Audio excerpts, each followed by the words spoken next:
Yeah.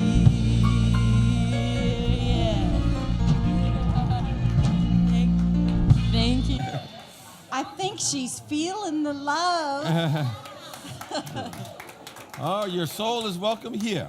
And you know, just when you think that the music team couldn't get any better, we have A new addition. a new addition. Paula, would you please introduce? You did. Oh, was I not in here? Okay. I must not have been paying attention. And a new guitar? Yes. Yeah. Is that a new guitar? Wow. All right. It's show and tell. Anyone else have a new guitar they want to show? All righty. Souls are welcome here. So, what we always start our Sunday with is the welcome. And the welcome in this amazing spiritual community, the warm and loving energy of Spiritual Life Center. And we are so grateful that you are here with us this morning. And we know if you're here for the first time, or you have been here from the first service, or you are live stream watching for the first time, you are never here by accident. You are always here by divine appointment. And we're so grateful that you kept that divine appointment. And you all look divine, just so you know. Look marvelous. But what we don't want you looking at or listening to or having the beep, the buzz, or the chime of would be any electronic device. So this is the perfect time to silence or stun if you have a youth in our youth program, but be sure to turn those down. And then I have just one short announcement. So we made the announcement that our dear Louise Walters made her transition actually last month. Yes. And so we have a confirmed date for her memorial. It'll be here on Saturday, June 2nd at 4 p.m.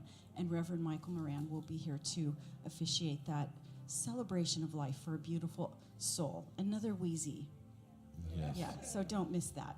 Yes, we celebrate her as she goes on to her next assignment on that other side of the veil, and we can connect through prayer no matter where spirits may be. So let's take a moment and connect with that all-knowing presence that is indeed everywhere present in its entirety at every point in space and time. And prayer is the language of spirit. And in this moment, we recognize our connection with the divine love of God that is within each and every one of us. And as we make that the activity of our awareness through the thoughts that we have, the words that we speak, the actions that we take, we are representing or representing this presence. God needs us to shine God's light in this dimension. And as we do our part to anchor a little bit more of heaven on earth, we not only are transformed in our own lives, but all those around us and across our path are equally increased in their awareness of the presence. For we are one. We are one on a soul level, on a spiritual level. And so today we come in to celebrate the realization that there's no separation, no otherness.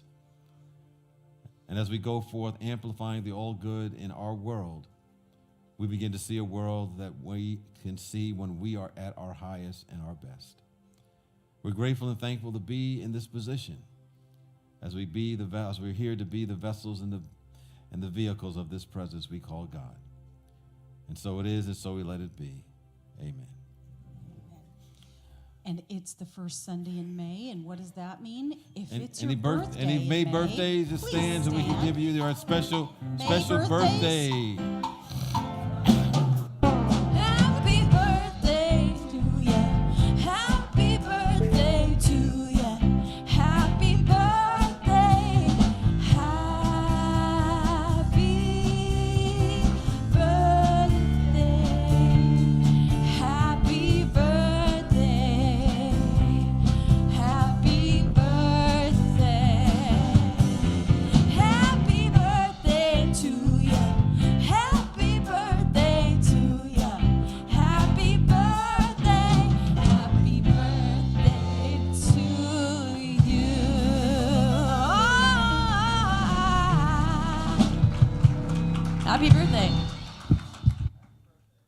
And we also want to remind you of our annual meeting. It's going to be taking place at 12:45 today. We'll welcome you to be introduced to our new board members and reveal our community cue card. And over 60 people were present as we put that process together with Dr. Gary Simmons this past month. And we collectively came up with who we are and our goods, our sorrows, and how we can build from that to create a yet undefined future, but we know it's going to be good. So we invite you to be part of that. The choir is going to have a break sale, and lunch available immediately after the service, so you don't have to go anywhere. And it's going to be taking place in the kitchen. Not in the courtyard. Yes, I saw them bringing a whole lot of food over there, so they're waiting for you. Well, I found Vera's Ozark brownies, so I left a few for you. And then here to say a few words about our upcoming WOW programming, Paula and Deborah. Thank you. Hi, Deborah. Hi, Paula. So Rev Deborah and I would like to tell you we're very excited about our WOW Wednesday programs for this summer. We've created some series to keep you engaged throughout the summer season, so we want to tell you a little bit about it. It's a lot of information, but stick with us. So, first of all, on our first Wednesdays, we're going to continue with our Afro-Caribbean drumming circle with Dominic Garcia, which is a wonderful, wonderful thing to do. And you should partake of that. It's a very nice way different and unique way to experience community. And simultaneously, Rev Deborah hosts a spiritual discussion in the chapel at the same time for those who might not handle the drumming very well, or can't take it or something, or just prefer a quieter experience of spirituality. Yes. Oh, people who like to talk. Okay. Yes.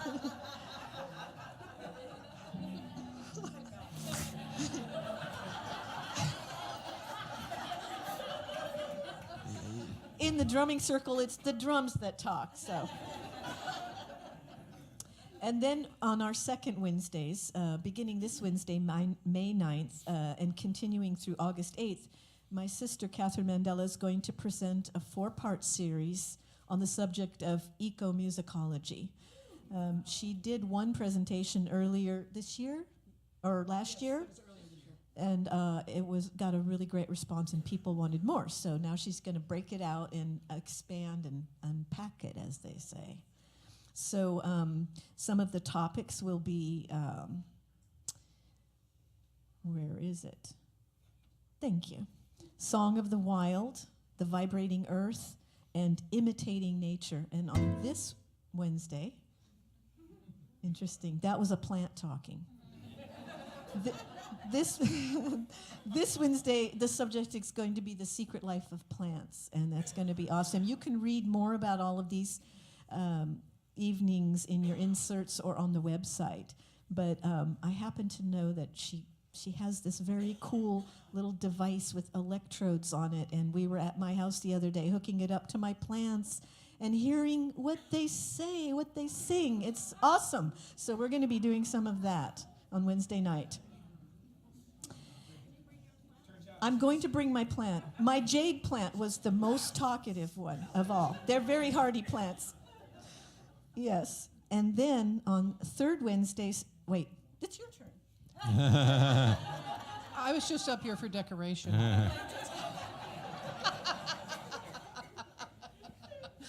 This is my friend and mentor.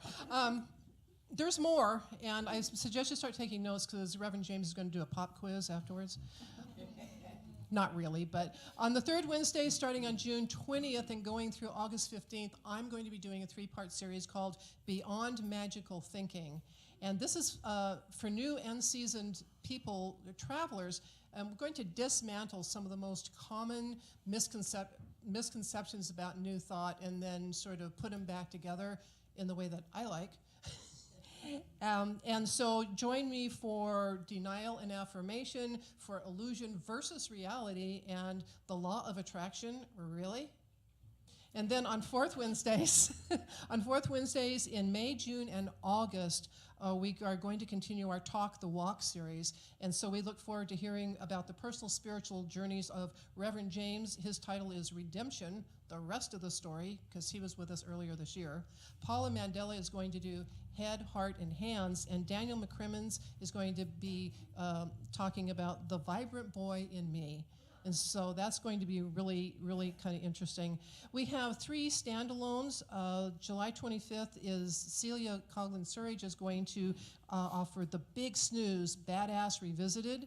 And then on the 5th Wednesdays that we have the rest of the year, Stan Padilla will present a program, and we also have Renee Jenkins coming back, and there will be a lot more information forthcoming on those events as we get closer to them.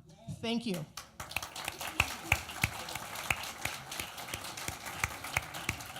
All right. you. Got a lot And, going on. You know, just a note, I wanted to thank Shirley Brown, did our floral today. So I don't think she's here, but if you see her, tell her she's doing beautiful work to create the altar Yes. with us. And, you know, occasionally I'll have people come to my desk because, you know, I work in the office and I sit at that front desk, and I see a lot of people come through here, and they'll stop and they'll tell me about a teacher that they are particularly resonating with. And so there are at least four of our congregants that have stopped at that desk and told me about the same teacher, and his name is Reverend Dr. Stu Bittman. He's from Unity of Lake Tahoe, and yes, Dottie and Richard and Sherry and Michael, that we have the grace of having him with us on Sunday the 27th. He will be speaking, and his topic is students who master oneness may move on to two-ness. And you'll want to come for that message. And then he's offering a workshop in the afternoon. And we're going to be graced by the meditation by Sherry Rain and wonderful music by Michael Dean Rogers. So when you have a teacher that you resonate with, don't hesitate to let us know, because we love having teachers here. And make sure you register for the workshop so we can Please prepare do. accordingly. Also, speaking of other upcoming events, just want to let you know that we're close to selling out our All That Jazz at the Mystic Cafe that's going to take place on June the 1st. And you'll hear some magnificent music from Carol Manson, Ann Roach, and the Blue Skies Band. And there's going to be appetizers available, and they always sell out. And I think we, at least at the beginning of the last service, they had 20 tickets left. 18, according to my count, and Okay. maybe more that I'm unaware of. So if you want to get a ticket, you probably want to get it today. After service And you can get it in the courtyard or online. or online. Yes. Yeah, but don't hesitate, because they might sell out today. And now, before we have Sherry come up and share a little bit about a class coming up, I wanted to let you all know that, you know, our own Suzanne Joy Livingston, are you here? She was here at the first She was here service. first service. She is writing her second book about Spiritual Life Center, and she wants a new cover photo. So we're going to do that next week at the 11 o'clock service. If you are camera shy, you'll want to scoot out before the peace song, because we're going to have Joe Tierney, a resident photographer, take some photos of all of you singing the peace song. So again, if you're camera shy, scoot out right before that peace song at the 11 o'clock service next week. And Sherry has a few words about an amazing class she's bringing forth. Thank you. There's lots of wonderful information going on at SLC. It's a very vibrant community. And so keep your calendars open because in June, the prayer chaplains are offering a class on prayer.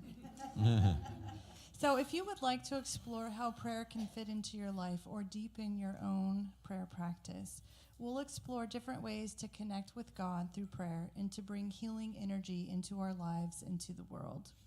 Join us in June for a small group community to see how prayer can strengthen our connection with Spirit and help us tap into our own heart's desires. And if you're thinking about becoming a prayer chaplain, this is a foundation requirement. And there are also many expressions of prayer. And prayer can be celebratory as well. And we would love for you to join us in September as we do Fonga. It is an African dance and drum performance, and we will be celebrating that at World Day of Prayer. And if you are interested in participating by either dancing or drumming, you can sign up at the prayer chaplain table. We would love to have you join us. And also sign up for the prayer class online or at the welcome table. And if you get confused about any of this, come see a chaplain and grab a prayer while you're at it. Thank you. Thank you, Cheryl.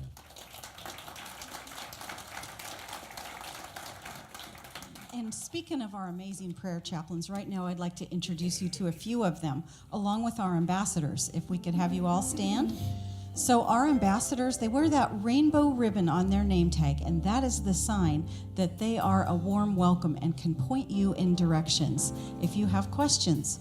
Our prayer chaplains wear the white stoles, and they serve us so beautifully for a year of their time, and some of them many, many, many more than a year.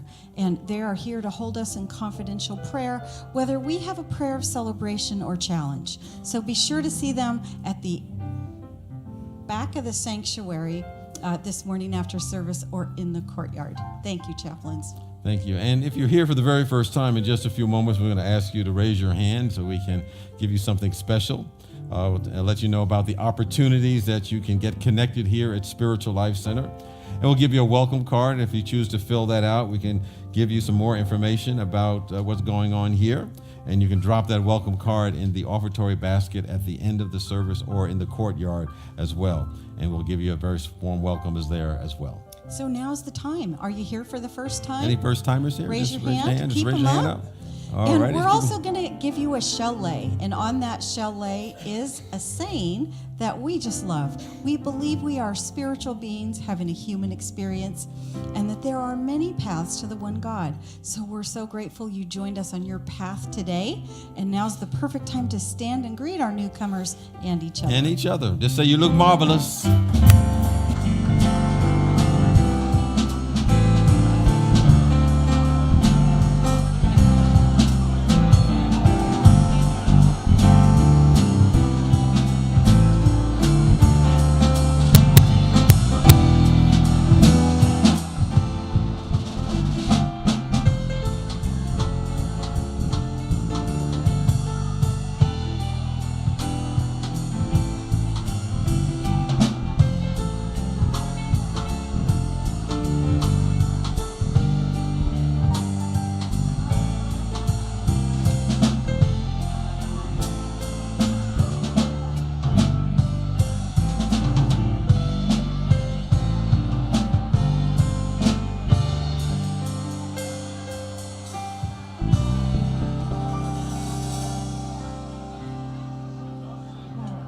Please stay standing.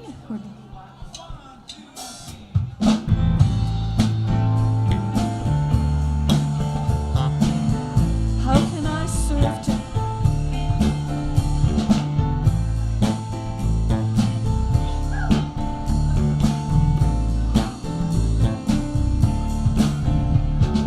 How can I serve today, sweet Spirit? How can I serve today, oh Lord? Spirit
invite you to settle in to your chairs, prepare for meditation, and embody these words as we speak together our vision statement.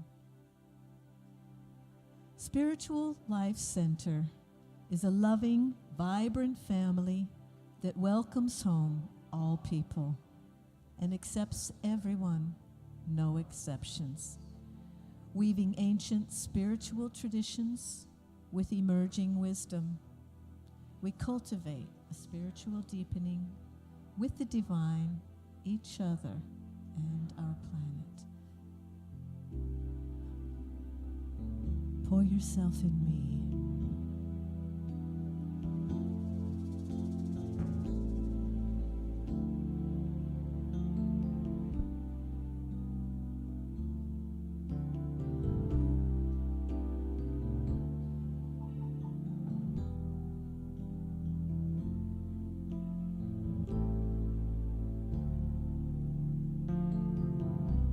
Pour yourself in me. Pour yourself in me. Pour yourself into my heart. Whoa, wonderful Spirit. Pour yourself in me. Pour yourself into my heart. Whoa, wonderful Spirit, shine your light. Shine your light into my heart. Whoa, wonderful Spirit, shine your light. Shine your light into my heart. Whoa, wonderful Spirit. Sing your song. Sing your song into my heart. Whoa, wonderful Spirit. Sing your song. Sing your song into my heart. Whoa, wonderful. Pour yourself in me. Pour yourself into my heart. Whoa, wonderful Spirit, pour yourself in me. Oh, pour yourself into my heart. Whoa, wonderful Spirit. Whoa,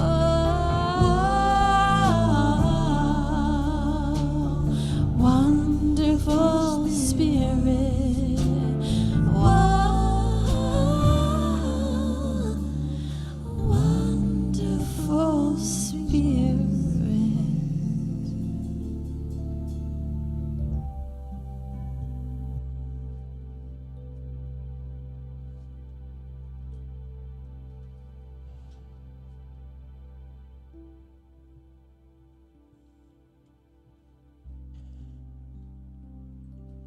So, as we move into this time of meditation, let's just breathe together.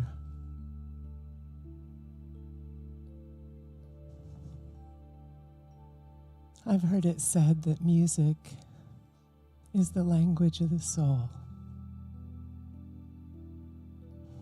And we're so grateful for our music ministry that speaks fluent soul. Thank you.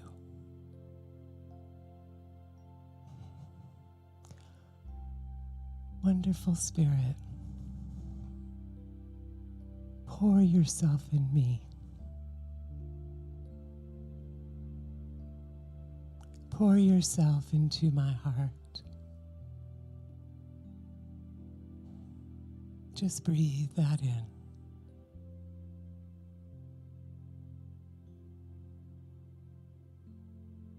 Breathe that into every cell of your being.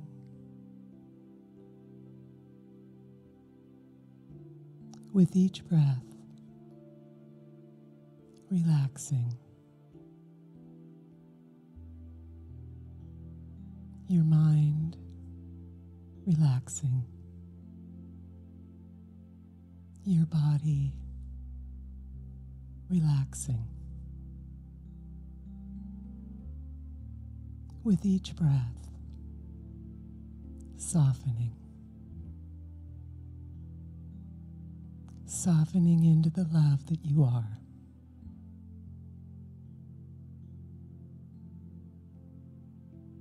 Pour yourself in me.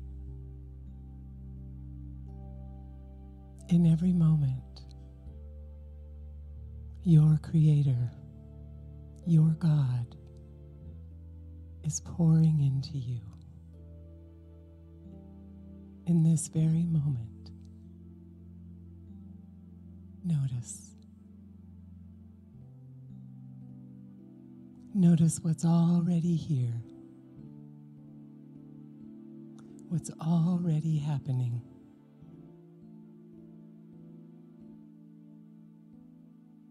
As we take time to quiet our mind and to consciously open and receive, we are transformed. Through the chrysalis, the caterpillar is transformed into a butterfly. These times in the silence are the chrysalis that transform us. We are transformed by love to be love. You are how God loves the world. You. So bring your attention to your hands, to your beautiful hands.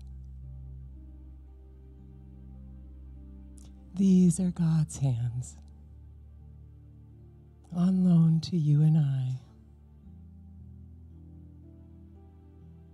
We have been given these hands to reach out to our world with the presence and the power of God, the presence and the power of love. Let your light so shine that God's love is made known through you. That's the invitation that we each have, the great gift of being love's expression in the world.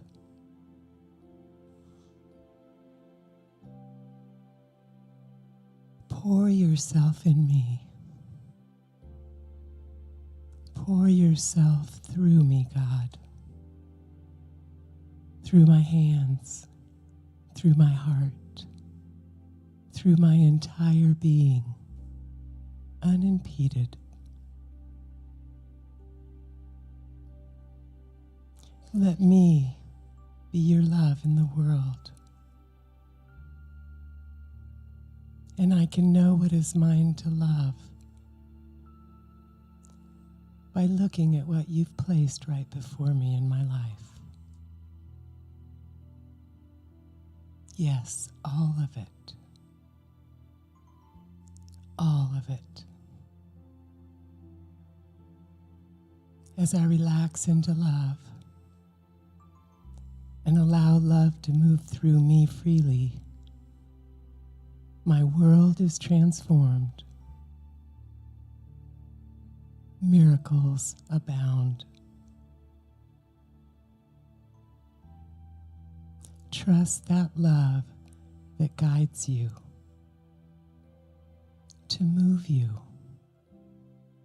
to love through you.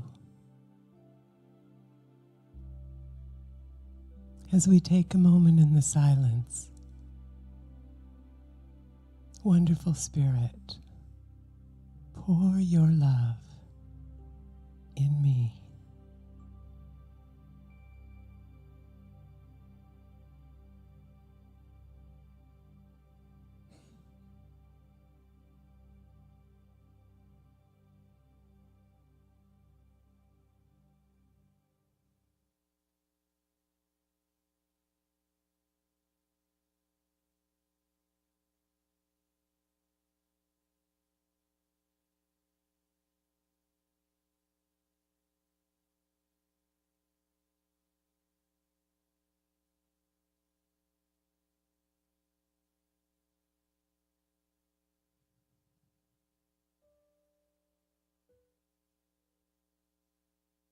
Here we are, God. Use us to fulfill your mission of love. We will love recklessly. Thank you, God. Thank you.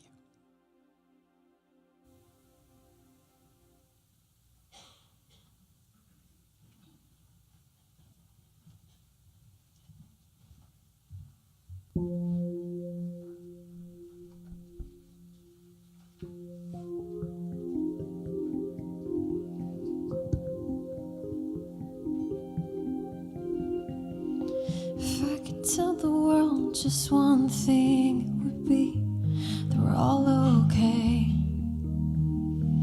And not to worry, 'cause worry is wasteful and useless in times like these. I will not be made useless, won't be idled with despair. I will gather myself around my faith, for the light the darkness most fears. My hands are small, I know, but they're not yours, they are my own. And they're not yours, they are my own. And I am never broken.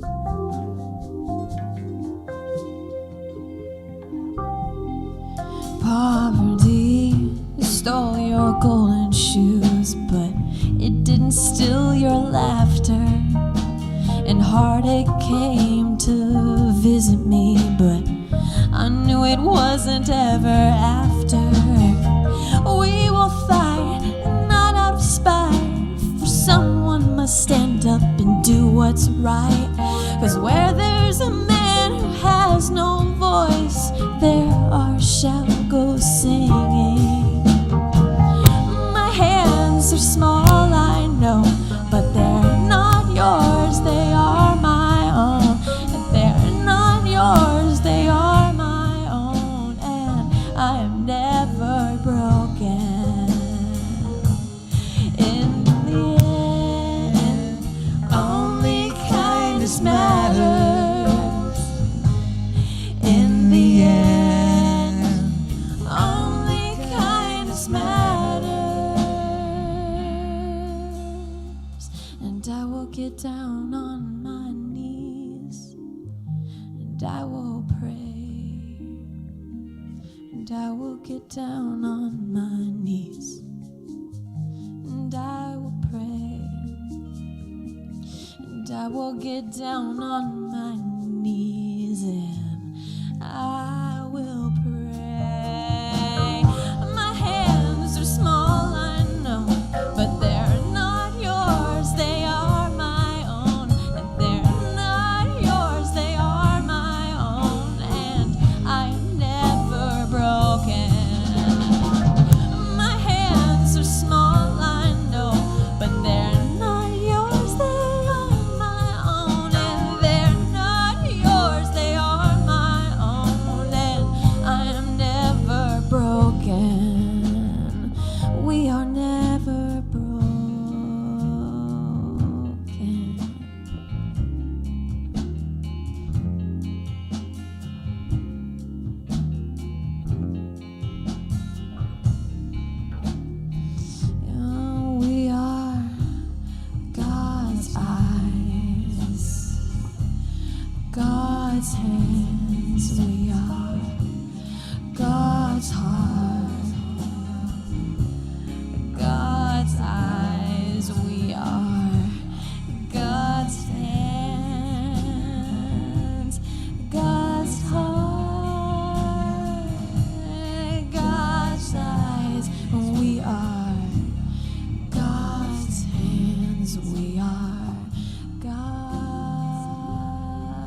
Thank you, Laurie, and Soul Light Connection, and all of you. God's eyes, God's hands, God's heart. That pretty much says it all. That's what we're here to express through. You know, Rumi, the great poet, wrote that you were born with potential. You were born with goodness and trust. You were born with ideals and dreams. You were born with greatness. You were born with wings. You were not meant for crawling, so don't. You have wings.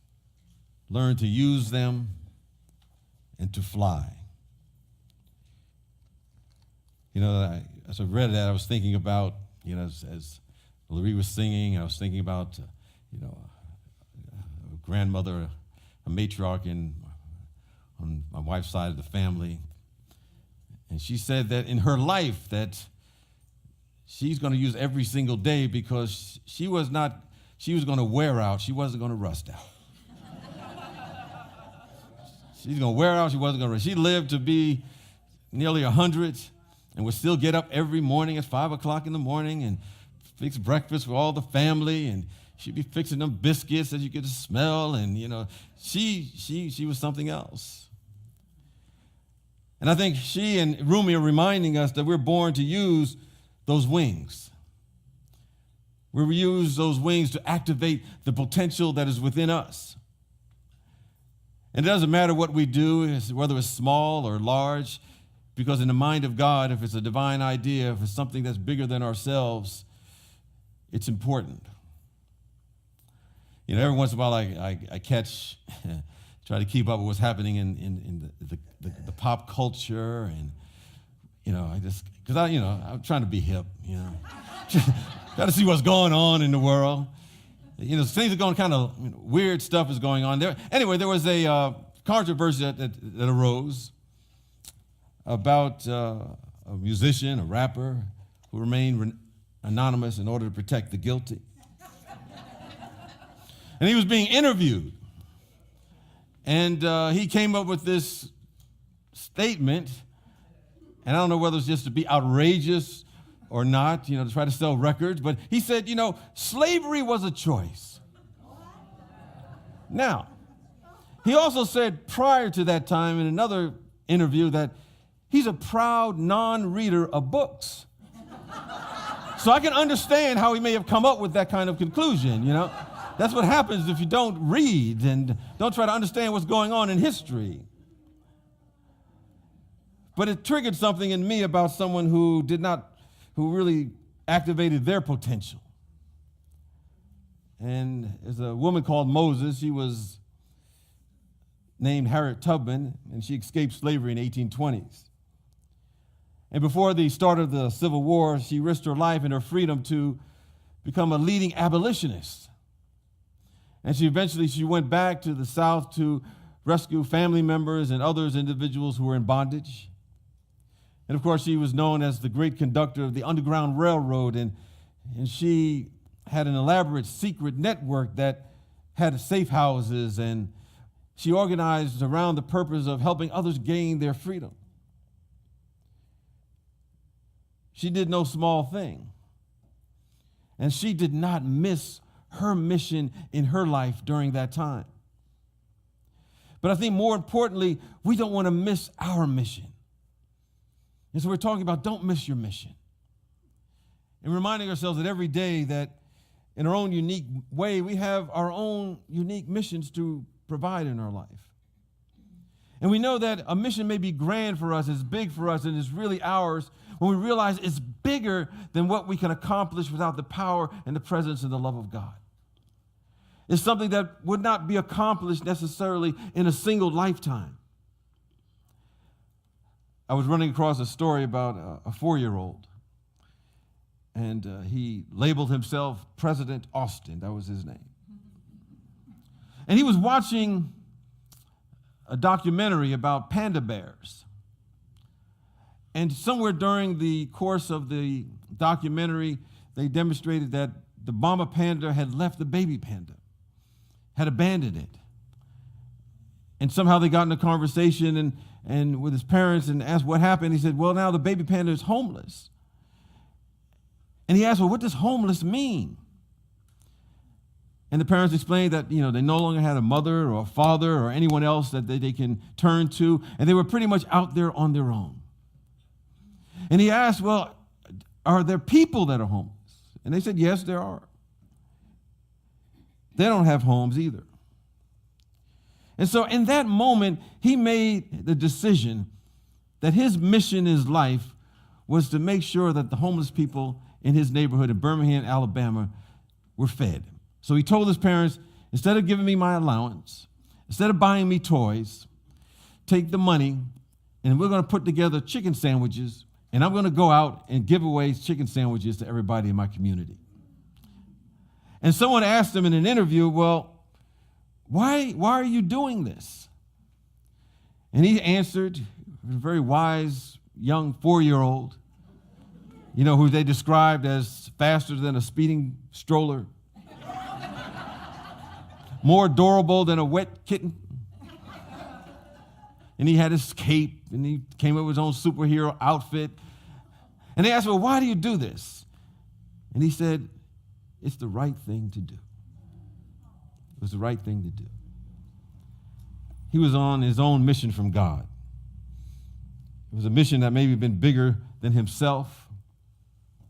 But he's reminding us that you're here to have that same kind of mission individually, as a community, and as organizations in the world.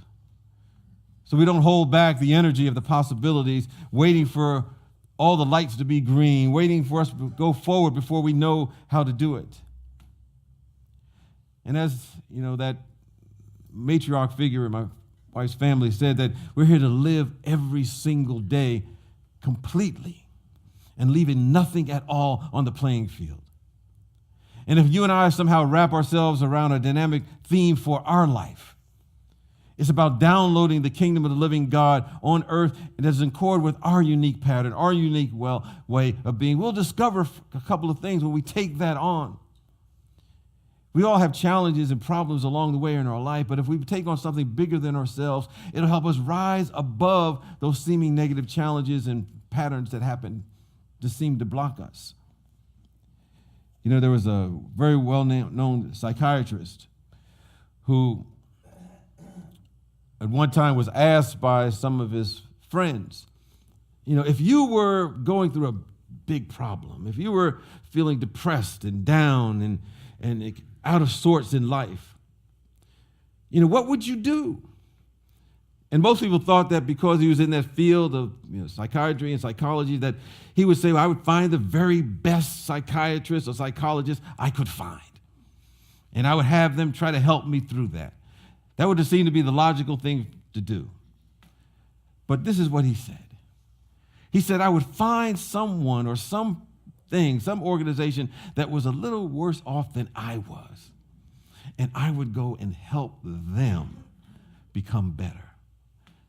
And he says, by me doing that, I will take myself off my own problems, my own issues, and I'll rise above the seeming nagging issues that I have in my own life. In some way, he was saying, we need to find a mission for ourselves that will rise us above our own challenges. In our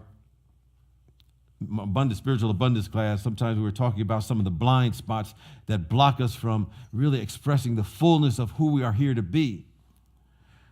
And one of them is that sometimes we try to condense ourselves or restrict ourselves to the circumstances that we find ourselves in. But that individual who does that, what they're doing, they're living in a world too small. And what we're here to do is expand our world. And we're not here to adapt to the circumstances. When we see limited circumstances in our life, what we're here to do is to bring unlimited ideas, unlimited thoughts, unlimited missions in our life so we can expand the circumstances. As one individual said that actually I said this.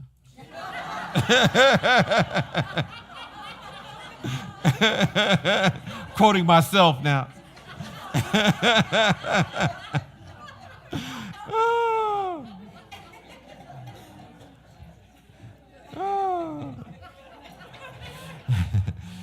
We're not here to conform to society.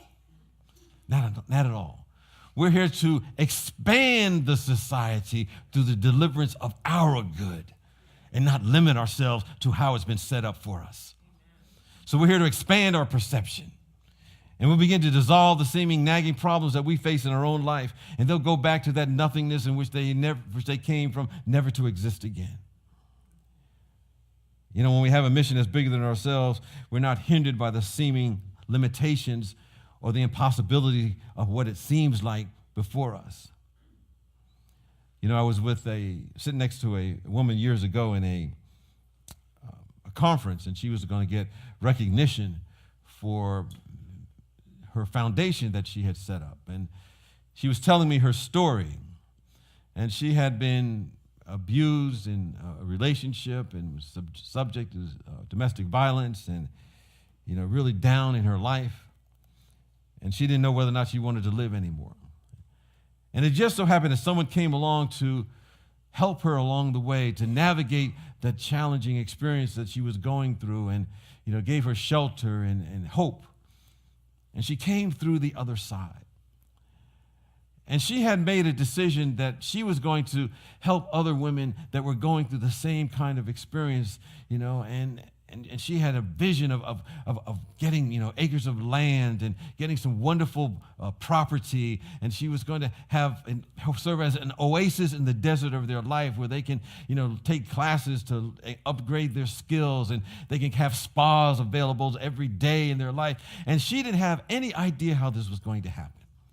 She didn't have any money, but she held on to that vision, that mission for her life.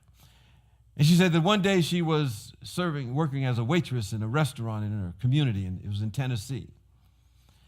And she always saw that vision for herself, that mission that she came here to do. And there was one particular customer that came in. He was pretty nondescript. You know, he was just wearing a T-shirt, some jeans, and kind of like a regular guy. But she noticed one thing about him.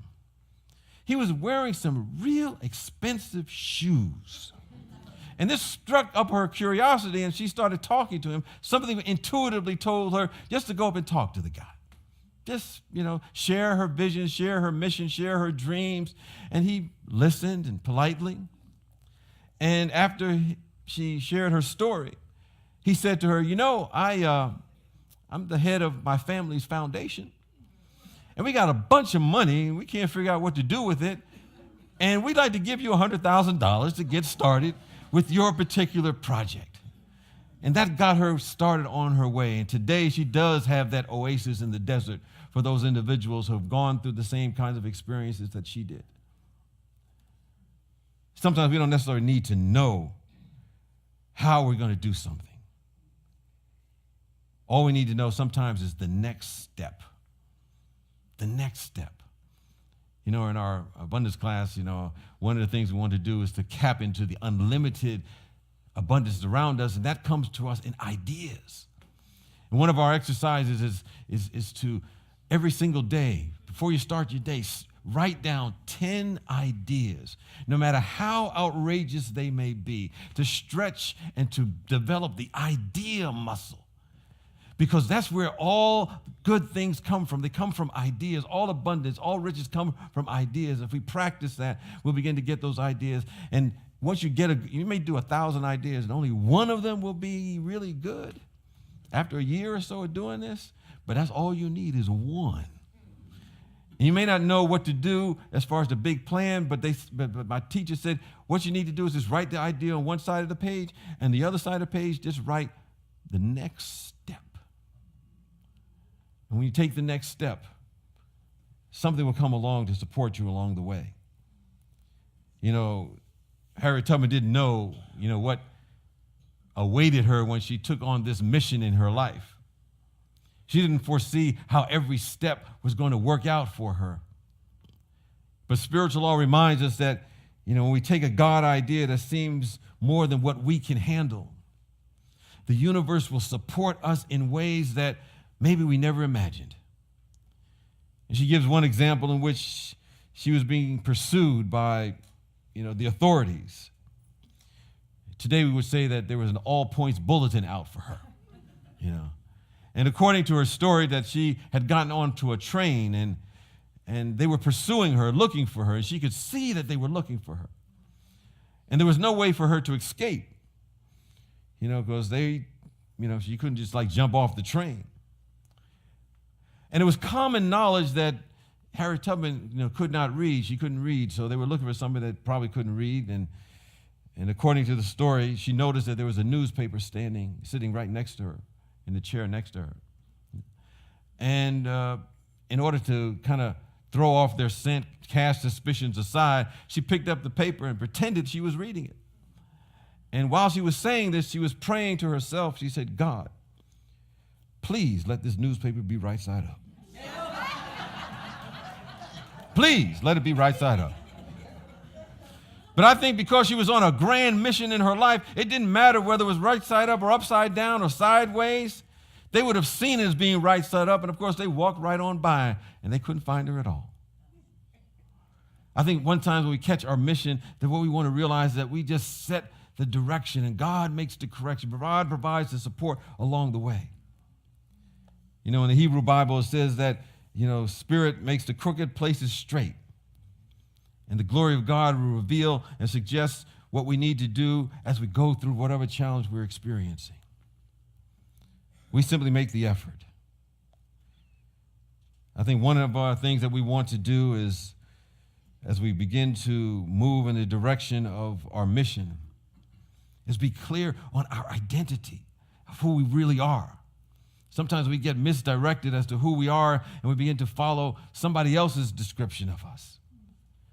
But if we embody our mission, embody our true nature and being, then whatever we need along the way begins to show up. Another of our exercises in the class was that, was to identify 3 words that define the best of who you are. No limitation, but the best of who you are. 3 words that define how you interact with other people. 3 words that define how you've been successful up to this point, and fully embody that. And that's what you will see in the world around you. William James, a pioneering psychologist, said that the greatest discovery that a person can alter their life by altering their attitude of their mind. And he advocated that if you act as if you are what you want to be, then you will become that. You will become that. I was speaking to a young girl who was a model for the Gap, the clothing line. And I was just admiring that she was a good model. I said, wow, you really do a good job, representing the clothes, the Gap or whatever, And she looked at me indignantly and said, no, I'm just not representing the Gap. I am the Gap. I am the Gap. She knew who she was, and she did it very well, and she made a lot of money. But it's all about, what is our identity?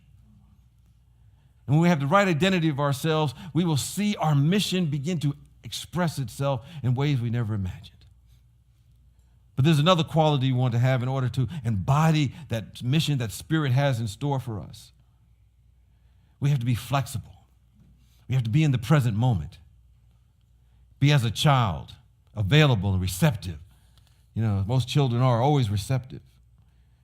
There's a story about a research project of individuals who are in their 90s and over 100 years old. And all of them were living magnificent lives.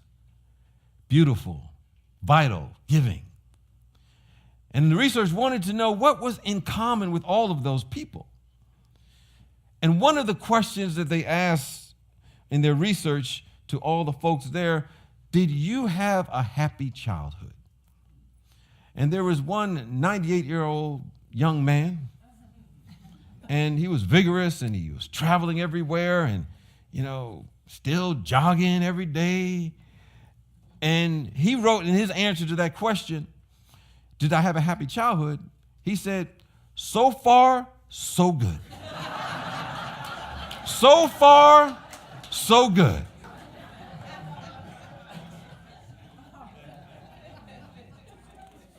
Somewhere along the way, he didn't give up that sense of childlike nature, that being in the present moment, being vital, going for it in his awareness, so far, so good. You know, deep within us, there's a resonance that says, so far, so good, as a wonderful child. Now, you may be saying, you know, you don't know me. You know, you don't know my childhood. I didn't have one. It was terrible.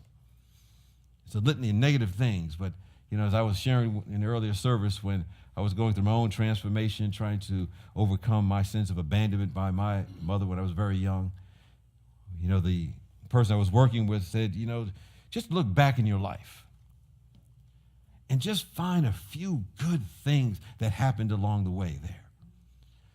What good memories can you find even in the midst of all the stuff that was going on? Can you think about maybe your grandmother that created and cooked your favorite pie or meal? Can you think of a friend that was with you no matter what, through thick and thin? That person was always with you. And I began to remember that best friend and how he was over there supporting me no matter what. I began to remember some of the things that I kind of blocked out because I was looking through the glass darkly about how bad my life was. And then he said, you know, if you can't find anything good, you know, you might just no longer look back anymore.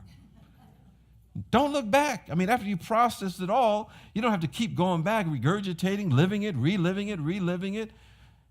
You know? He said, don't look back. He said, as Romy said, that if we want to live the ideas and ideals, we don't want to always look back all the time. You know, we look back when there's things that are positive, that uplift us, that there's lessons for us. But we don't want to always have the backward glance.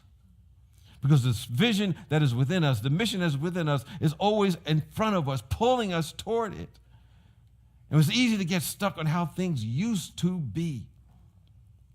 And of course, in the Bible, one of the stories that personifies the backward glance is the story of Lot's wife in the book of Genesis. And you know that Lot and Abram were brothers, and Abram was answering the call for his mission in life, and that mission was to, you know, set up a great nation for his people and to fulfill the covenants of God.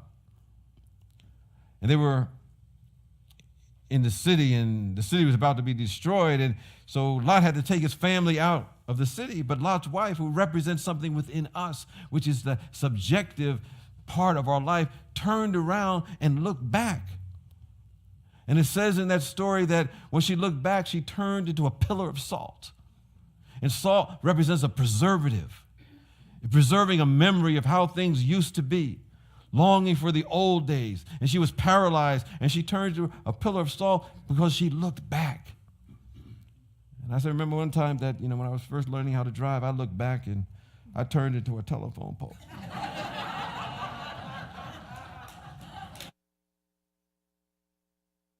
Don't look back. Don't look back.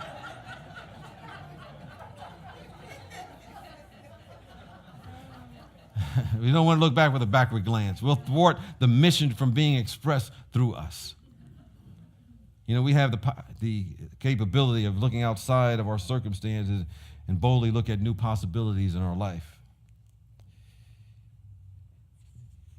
You know, there's always possibilities that we can express when we lowly listen. I think people say, you know, when do we know our mission? How do we find out? I think when it's late at night, when things are quiet, or early in the morning, and you listen to that still small voice that is within you, and you bring the question to it, then you'll have revealed to you what is yours to do right here and right now.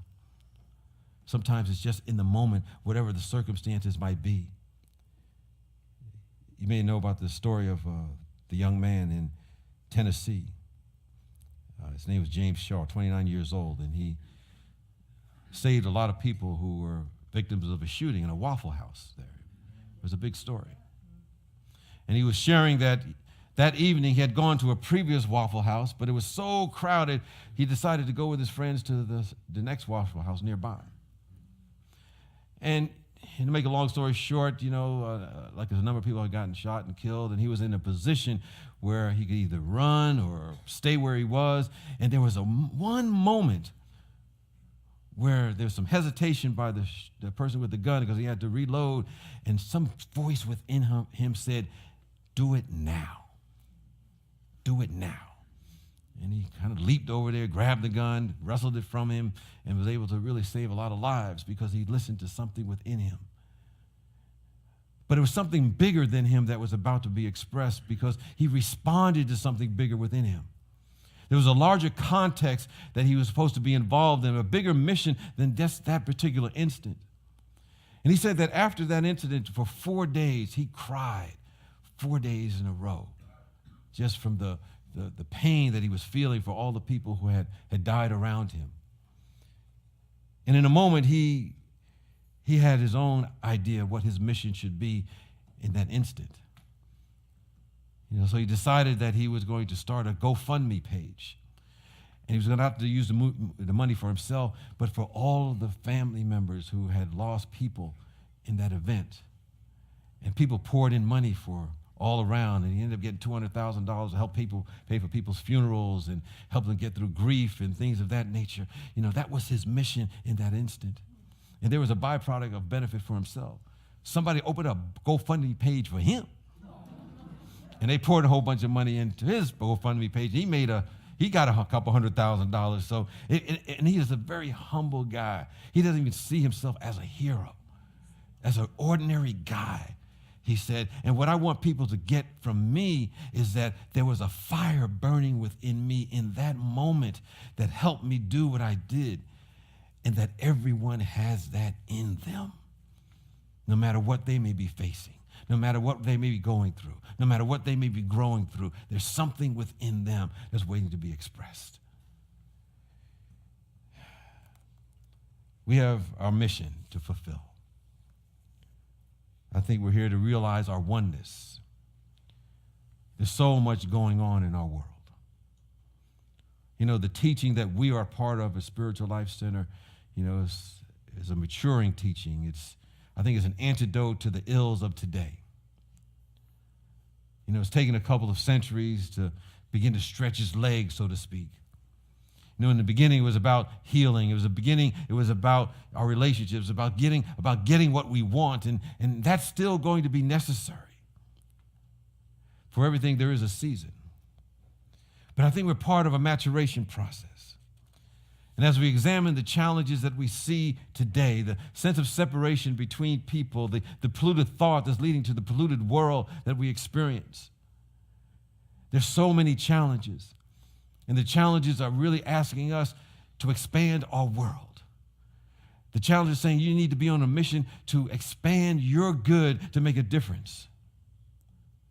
So this teaching is maturing for the time of our lives today. Because it's going to take a group of people that are on a mission that see the answer that is not based upon fear. So it's not an old teaching in the 19th century or 20th century. It's maturing now, a new birth for a new way of being, so we can be co-creative agents of the presence of God. And I think we're here to break down the barriers that somehow have been created between people, between groups, between nations, to download what Apostle Peter called the colony of heaven.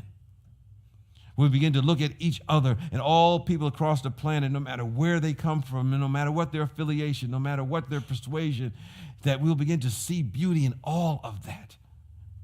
It's about oneness. We'll stop seeing the differences. We'll look at the wonderful light shining through that individual, no matter where they may be. You say, man, how does God keep coming up with those people? We'll see all the variations that we have in this world that come from lots of different perspectives. And we say, man, this is what God needs to express its infinitude. I don't know if that's a word, but it is now. And that all of us are glorifying the presence of God. So we want to do our part. We do this in our own environment right where we are. And then we watch it spread like wildfire because we're in tune with what we are spiritually. We're in tune with our mission. And that underneath business as usual, there is an idea. Underneath business as usual, there's a plan. Underneath business as usual, there's wholeness. Under all of that, there's a divine mission for all of us. And I think if the Spirit of God, the force, whatever you want to call it, could speak in words to us, it would say to us, brothers and sisters, the time is now. The place is wherever you happen to be to be more than you ever thought was possible, because the world needs us to be channels for the full expression of the presence of God. As we were singing, to be the eyes, to be the hands, to be the heart. As I mentioned once before, we've got the global brain. We need the global heart to make a difference in the world. This is why we are here. Victor Hugo said something to the effect that all the armies in the world cannot stop an idea whose time has come. The time has come not to miss our mission. The time is now. The people are us. We go forth and let it happen. Peace and blessings to you.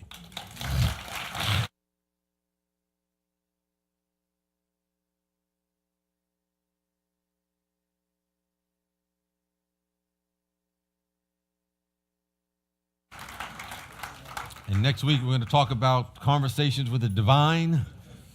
So we'll be getting some instructions on that. And as we prepare for our love offerings and gifts and tithes, I invite you to symbolically raise them to the heavens, ever-expanding good. And know that not only is supporting this community to create the environment for people to transform their lives, but it goes out to the greater community as well to make a difference in the world. We're carrying out our mission in our own unique way and joining up with others who are doing the same. And this is how we begin to, create heaven on earth. And so with that, I invite you to join in our offertory blessing. Divine love, as me, blesses and multiplies all that I am, all that I have, and all that I circulate. Thank you, God.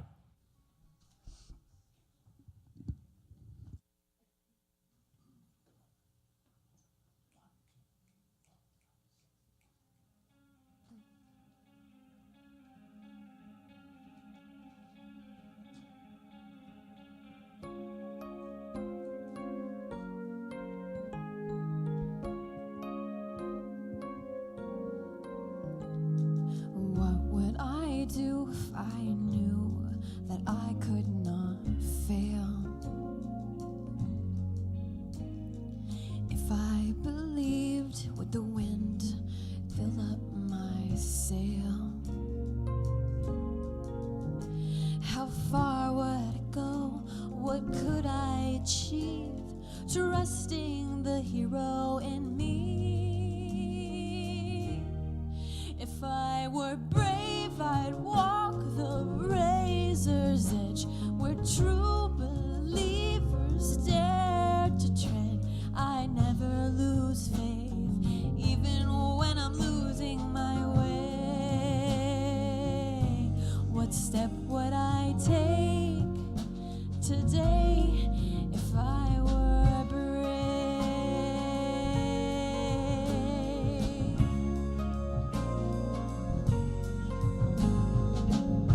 What would I do today if I were brave? What would I do today if I were brave? What would I do today if I were brave? What would I do today if I were brave?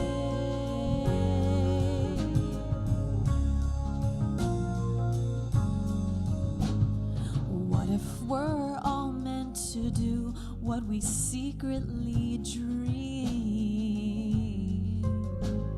What would you ask if you knew you could have everything? Like the mighty oak sleeps in the heart of a seed, are there miracles in you and me? You know there are. If I were brave, I'd walk the razor's edge where true believers dare to tread. I never lose faith, even when I'm losing my way. What step would I take today if I were brave?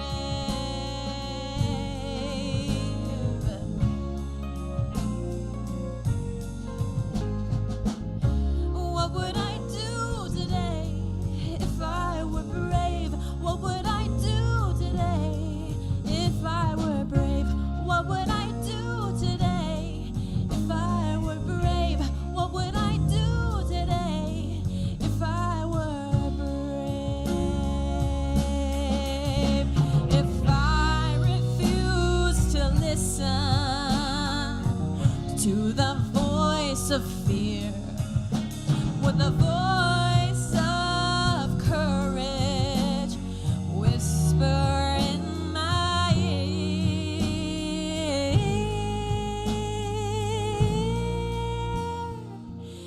And maybe this is what I'd hear. I'm brave enough to move ahead where true believers dare to tread. I never lose faith, even when I'm losing my way. What step would I take today? I am brave.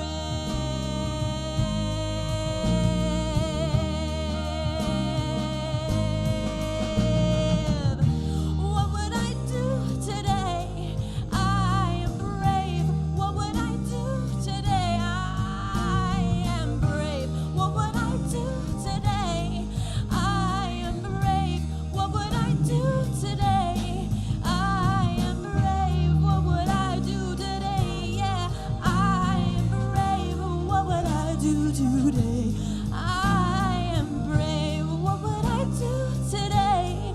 I'm brave. What would I do today? I am brave.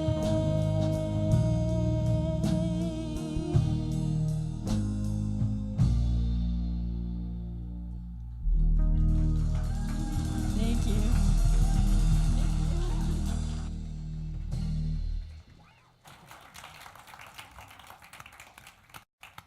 I almost want to sing behind her, but I don't want to mess up the vibe. Well, we bless these tithes and offerings, knowing they're going to bless the givers and receivers on all levels of their being as we go forth to fulfill our mission in life and make the world a better place right where we are. And so it is, and so we let it be. Amen. Now let's sing our peace song. Let there be peace on earth, and let it begin with me. Let there be peace on earth, the peace that was meant to be with God as creator. Family all are we. Let us walk with each other in perfect harmony. Let peace begin with me. Let this be the moment now. With every step I take me my soul and vow to take each moment and live each moment in peace eternally. Let there be peace on earth, and let it begin with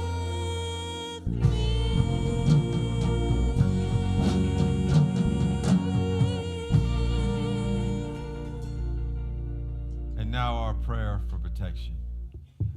The light of God surrounds us.